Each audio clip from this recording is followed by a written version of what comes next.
본문 말씀은 어제 본문에 이어서 만나에 대한 기록이 있습니다. 본문에서는 안식일과 만나에 대한 말씀을 통해서 그 말씀에 순종해야 되겠다라는 가르침, 그리고 믿음을 후대에 전해야 한다라는 말씀에 대해서 함께 묵상하겠습니다. 첫째로 묵상할 말씀은 말씀대로 순종하자라입니다. 말씀대로 순종하고 행해야 합니다. 본문 21절에 보시면 무리가 아침마다 각 사람은 먹을 만큼만 거두었고 햇볕이 뜨겁게 쬐면 그것이 쓰러졌다라고 하였습니다. 하나님께서 이스라엘 백성들 출애굽한 지 한 달 만에 그들에게 먹을 만나를 매일 아침마다 내려주셨습니다.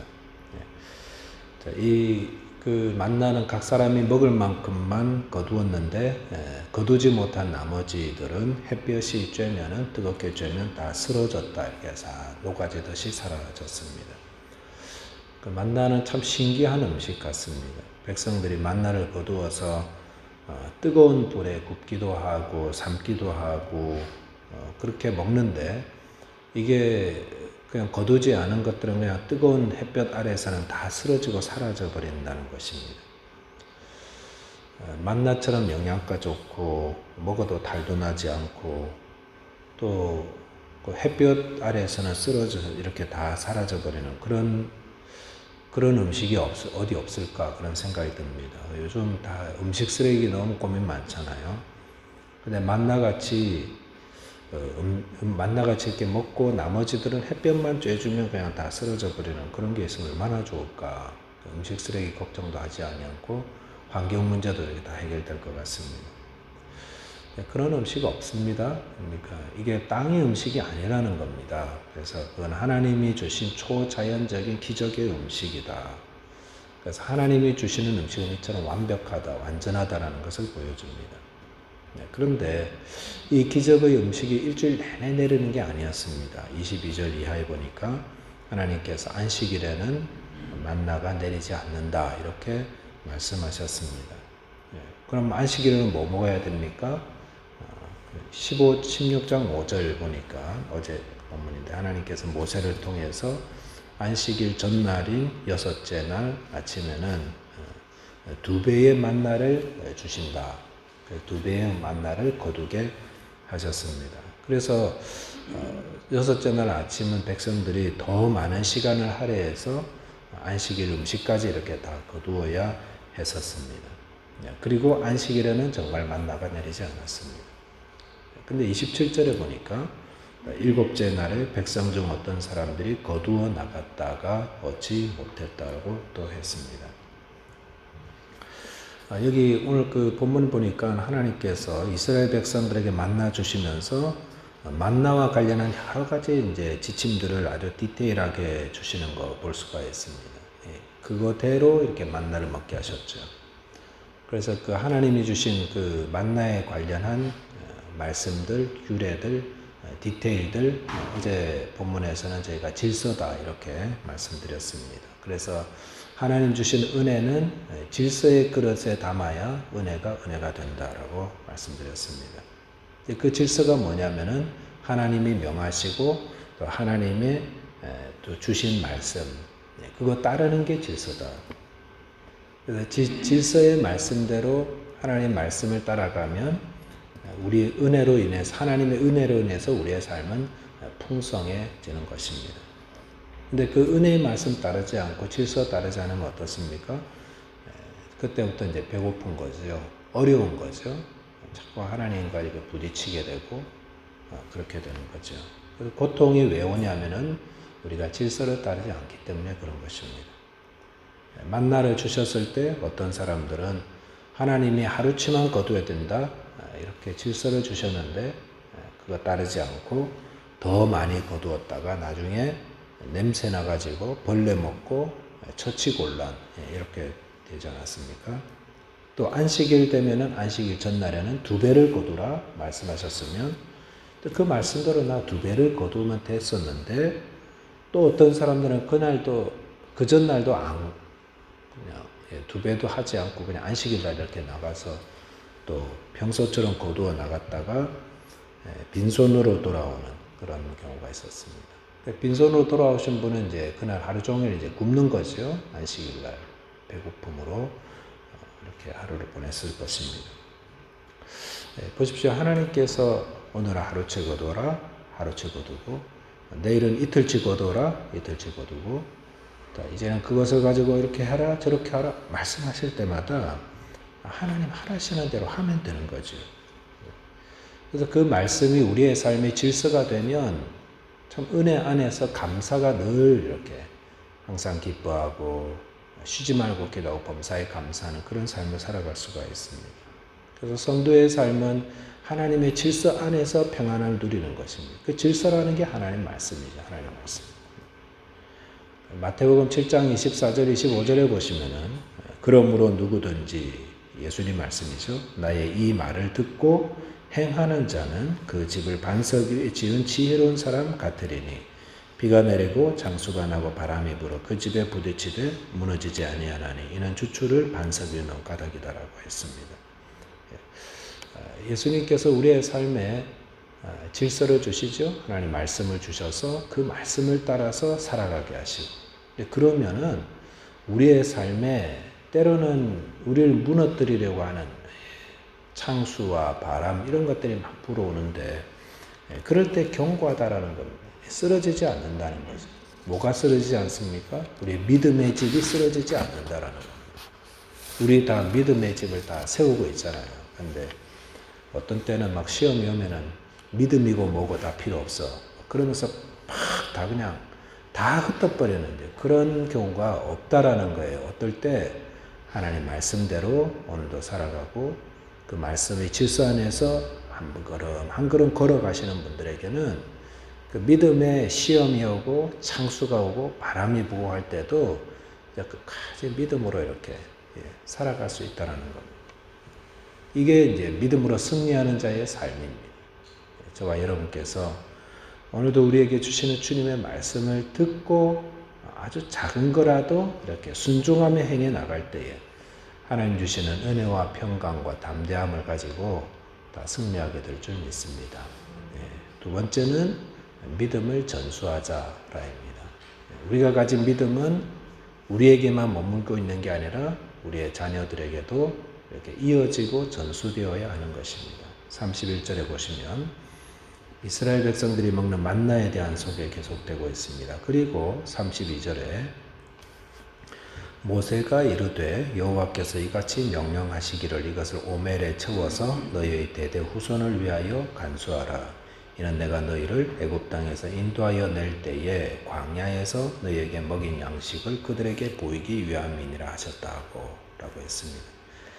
하나님께서 모세를 통해서 어떤 명령을 하셨냐면 너희가 먹는 그 만나를 오멜에다가 담아서 잘 간수해라 이렇게 말씀하셨습니다.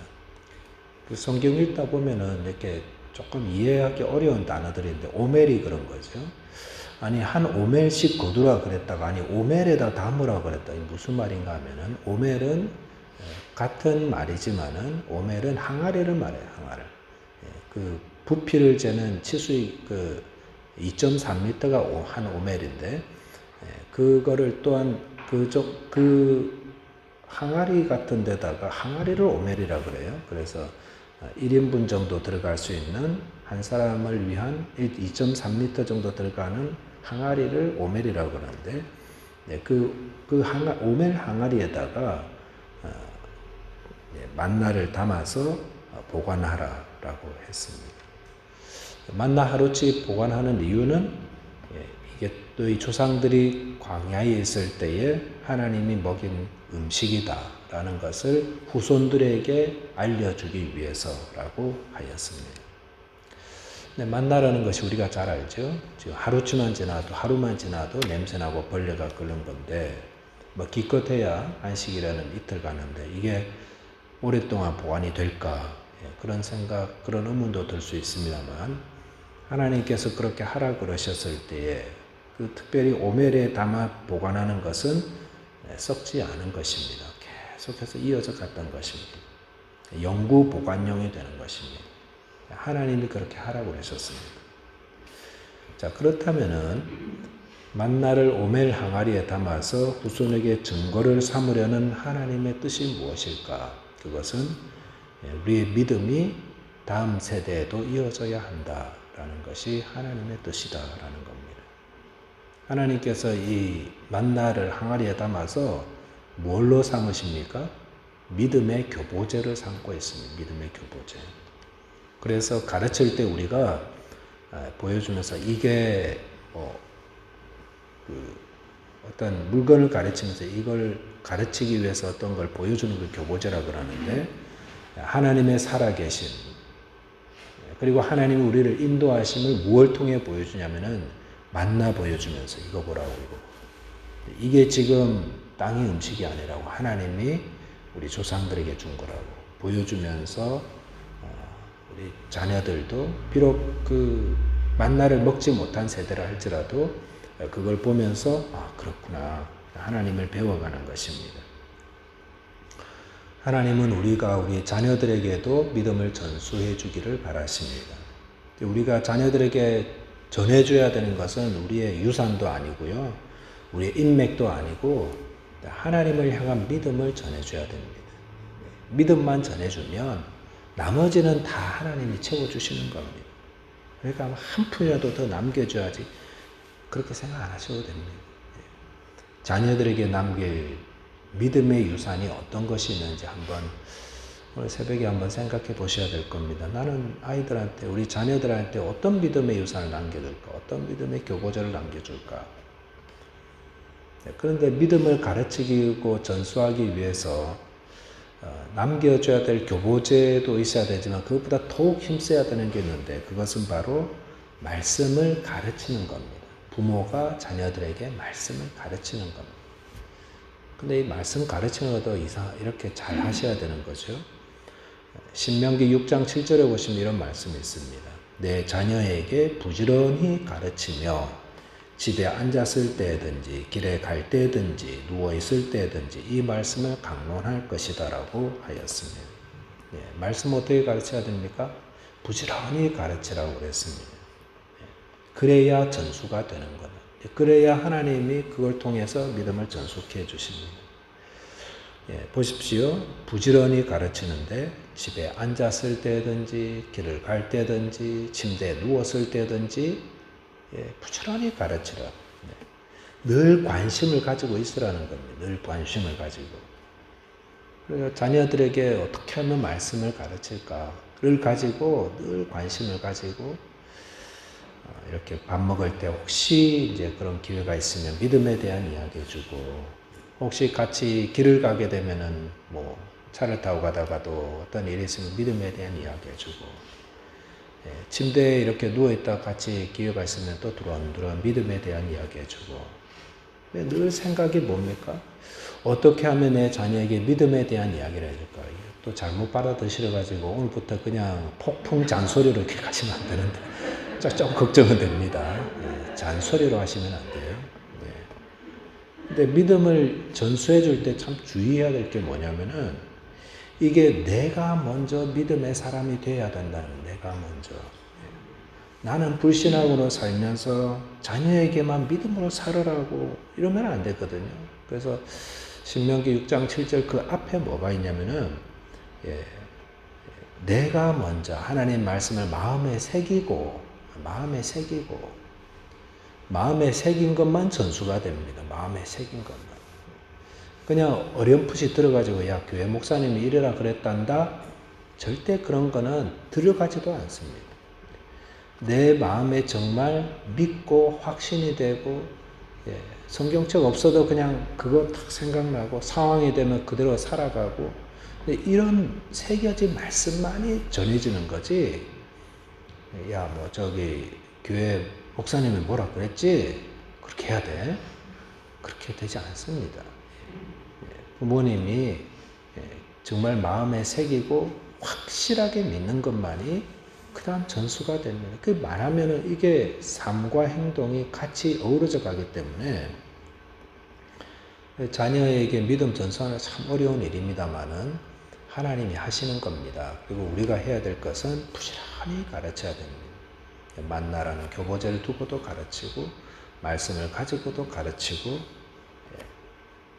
하나님의 은혜로 저와 여러분이 가진 믿음이 우리 자녀들에게도 전수되어서 우리 다음 세대에는 더 큰 믿음의 부흥이 일어나게 되시기를 바라겠습니다.